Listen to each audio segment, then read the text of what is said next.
Blade Runner is perhaps one of the greatest films ever made. You could arguably say it's the greatest film ever made. It's certainly always in my list of top 10 films, even when that list fluctuates. Blade Runner is one of the things that always I go to. Me to one business that has ever pandered to SJWs that succeeded. Point me to one. Point me to one movie that has ever pandered to SJWs and succeeded. You can't, because it does not exist. Pander to the people that sit in a tent in a movie theater overnight just to talk about their favorite Star Wars stories and characters. Pander to those people.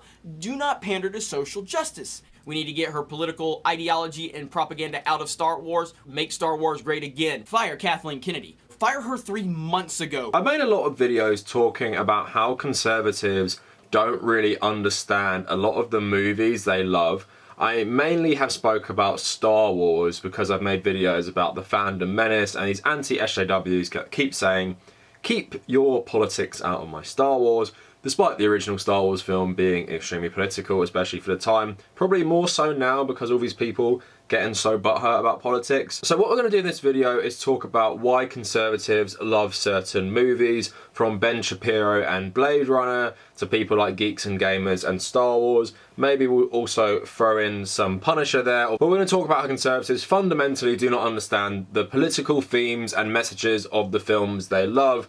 A lot of ones I haven't touched, Starship Troopers, V for Vendetta. If any other ones, put them in the comments and maybe there'll be a part 2 to this video one day. Before we go any further, edgier content on my channel is always demonetized, so if you want to support me monetarily, please check out my Patreon. Thanks so much to everyone who has already done this. At the moment, the benefits are gaining access to the private Discord server, and you'll obviously have your name featured at the end of every video and in the description. I'm working for some other benefits that will come in the future. If you want to join our growing community, please check out the Discord and the subreddit in the description.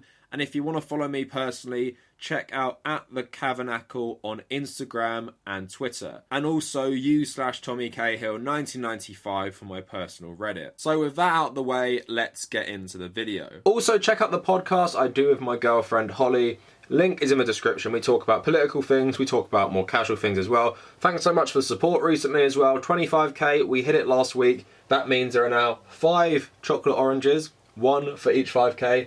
Come on, let's get 6. Let's make this nice and symmetrical. And you guys know you want to help me hit 100k one day, so I'll just stream myself eating all those stale chocolate oranges. So I was thinking of doing the Blade Runner films in chronological order, but let's start with the person who's probably in the title of this video, Ben Shapiro.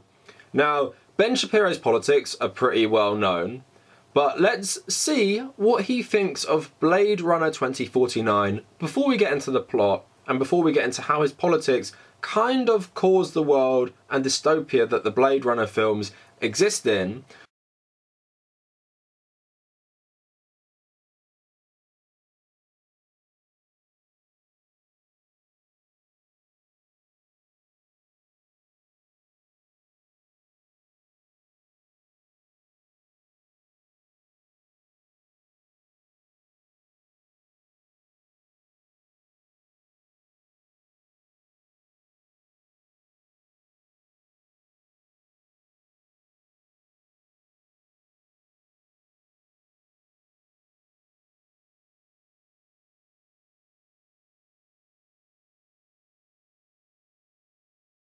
So it's one of his favourite movies of the 2010s. So now let's get into how ridiculous it is that it's one of his favourite movies, or that is this guy just completely psychotic and that he sees Blade Runner 2049, he's like, that is the world I'm helping to create and I can't wait to live in there. Blade Runner and cyberpunk as a concept is normally showing a world which has been completely destroyed by capitalism, where there are barely any workers' rights, where, you know, they've commodified even humanity.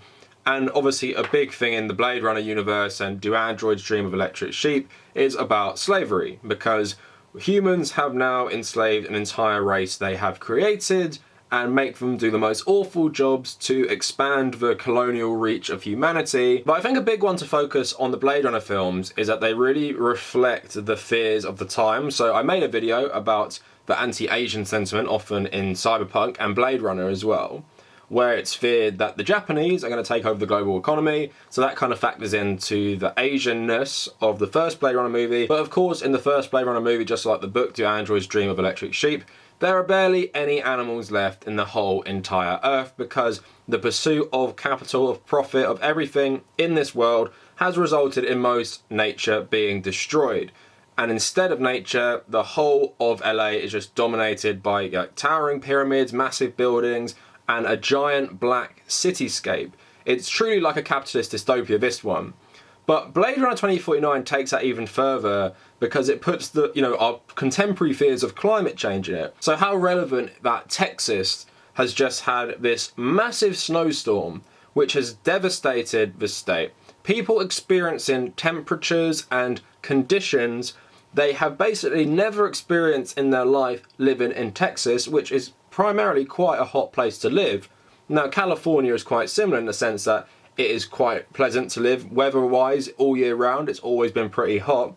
What does the California of 2049 look like? Well, it's constantly snowing, and it is raining, but not as much as the old one. And to further the context of the film and how it's about climate change, LA also has a massive sea wall to keep the rising sea levels out. Now, famously, we know Ben Shapiro has been in the past a bit of a climate change skeptic.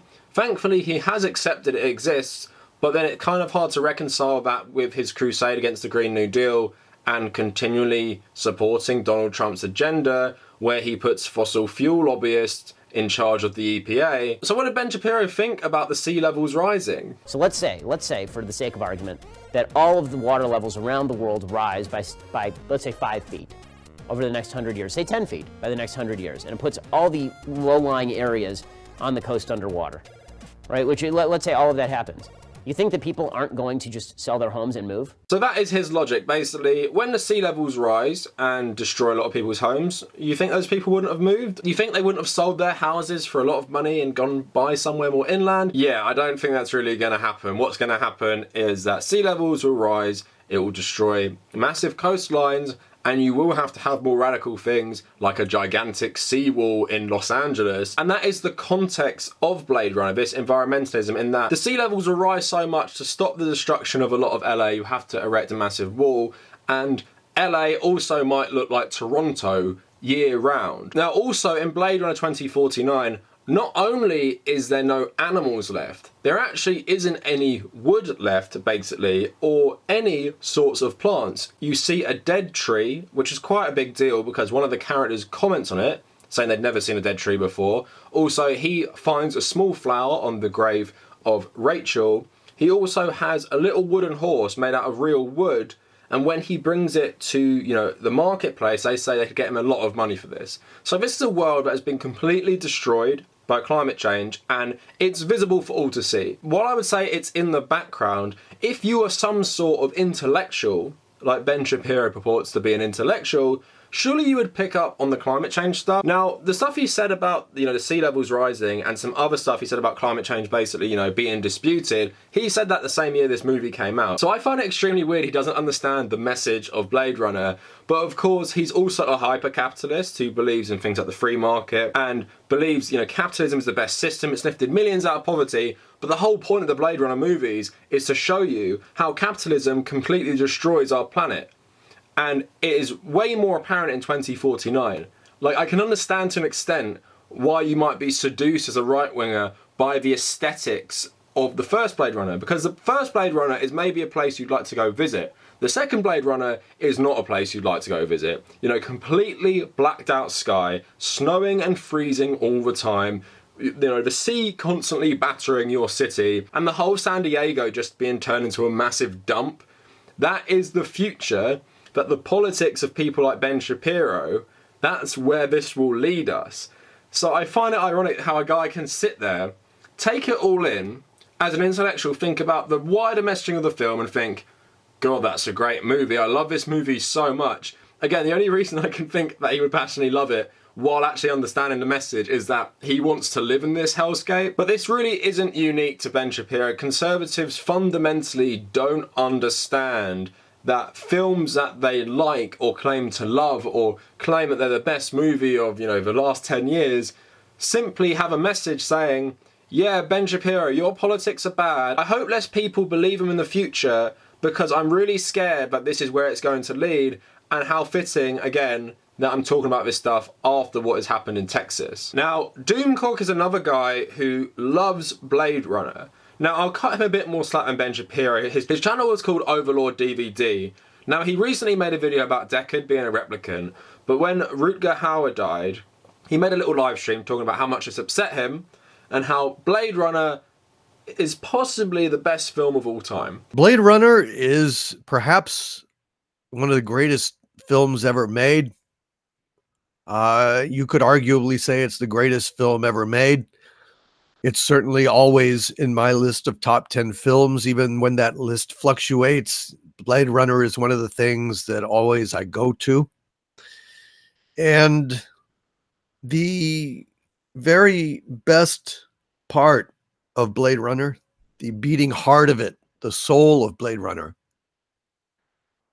was Rutger Hauer's performance as Roy Batty. That movie would be a hollow exercise in style and spectacle if it were not for Rutger Hauer's outstanding and movingly human performance as Roy Batty. He was ostensibly the villain of the piece, but as it turned out at the end, I think we all learned something about what it is to be human from his example. Now, this makes me laugh, as of course this guy is extremely right-wing. His channel is essentially an anti-SJW channel dedicated to whining about politics in films and politics in things like Star Wars, but at the same time he's talking about Blade Runner being the best film of all time. And I just think that's extremely interesting, the dissonance that you can have a certain view of politics, you can have a certain view of the world, then a film holds up a mirror of your politics and says, look what this is going to cause, and you're like, best film I've ever seen. And like I said, the only reason I'd assume these guys would think that is that they want to live there. And I'll cut this guy some slack that the aesthetics of the first Blade Runner, the vibe of it, maybe is a bit attractive, but the messaging about, capitalism, about slavery of the replicants, that is still very, very prevalent. I don't understand how you can have this extreme conservative politics and say you love Blade Runner, unless you fundamentally do not understand the wider themes of the film. Sure, you could watch just the story and maybe not get it, but I still think the story in both films plays into the wider themes of both films. Now, I've made a massive 30-minute video on the fandom menace. I've spoke about Star Wars anti-SJWs for a long, long time. So I'm going to show you a little montage of geeks and gamers complaining about Star Wars and politics and left-wing politics at that. And then I'm going to get into how it's so ridiculous to be such a crusader against mild liberal politics in the new Star Wars, and you don't actually realise that the original trilogy is influenced by pretty radical politics by your standards. Point me to one movie that has ever pandered to SJWs and succeeded. Do not pander to social justice. We need to get her political ideology and propaganda out of Star Wars. Make Star Wars great again. Fire Kathleen Kennedy. Today we are talking more about the High Republic, because the High Republic continues to prove me right when I said it was SJW garbage. They have taken 40 years worth of fans and stories and transformed it into a social justice propaganda machine. So yeah, leftist SJWs are taking over Lucasfilm and making Star Wars political for the first time ever. Well, I would argue the sequel films are way more centrist liberal than anything George Lucas made. Now, George Lucas's prequel films do have problems with certain stereotypes of different, ethnic groups and stuff, but I would say largely the politics of those films are left-leaning. So listen to James Cameron and George Lucas, I've played this clip a lot, listen to these guys talk about the inspiration for the first Star Wars film. Did something very interesting with Star Wars, if you think about it. The good guys are the rebels. They're using asymmetric warfare against a highly organized empire. I think we call those guys terrorists today. We call them Mujahideen, we call them Al-Qaeda. When I did it, they were Viet Cong. Exactly. So were you thinking of that at the time? Yes. So it was a very anti-authoritarian, very kind of 60s against the man kind of thing, nested deep inside of a fantasy. Or a colonial, you know, we're fighting the largest empire in the world. Right. And we're just a bunch of hayseeds in coonskin hats that don't know nothing. That's right. And it was the same thing with the Vietnamese. Yep. The irony of that one is in both of those, the little guys won. Right. And the big, highly technical empire, the English Empire, right? the English British Empire, the American Empire, Yep. lost. Yeah. That was the whole point. But that's a classic us not profiting from the lesson of history. You look at the situation now where America is so proud of being the biggest economy, the most powerful military force on the planet. It's become the empire from the perspective of a lot of people around the world. It was the empire during the Vietnam War. But we never learned, you know, from England or Rome or, you know, a dozen other empires that went on for hundreds of years or sometimes thousands of years. We never got it. We never said, well, wait, this isn't the right thing to do. So they specifically say that the Empire is the United States and the rebels are inspired by the Viet Cong. The Viet Cong, who was a largely communist organisation fighting for the liberation of Vietnam from Western forces.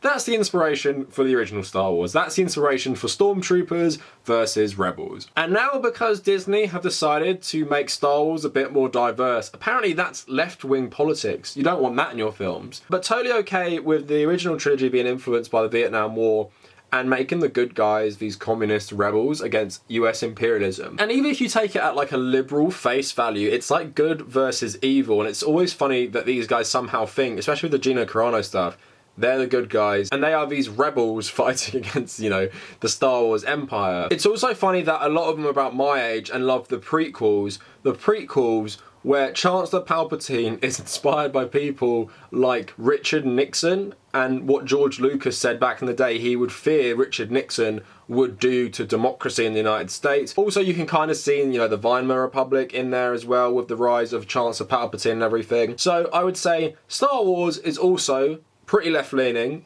and it especially was back in the Lucas days, including the Clone Wars, which he worked on for most of the seasons. And these guys are saying that they're totally against left-wing politics. Don't ruin my Star Wars with left-wing politics. Please get that SJW nonsense out of it. I'm not here for politics. Oh, let me just go watch the original trilogy. So amazing. Thank you, George Lucas, for making this story inspired by the Vietnam War, where the communists are the good guys and the capitalist US are the bad guys. Now, these guys don't pretend to be intellectuals, and I guess I don't expect them to politically analyze the film, but these guys do claim to be massive Star Wars fans. You know, Star Wars belongs to the fans. We know it better than J.J. Abrams and Kathleen Kennedy. We know it the best. While at the same time, being completely unaware of what George Lucas said about these films, his vision for these films, and how his own left-wing politics and making films during the Vietnam War influences politics. Now, thankfully, we do have time for the last one, The Punisher. So I've made a whole video about why cops and conservatives love The Punisher. This is more like how they misunderstand The Punisher.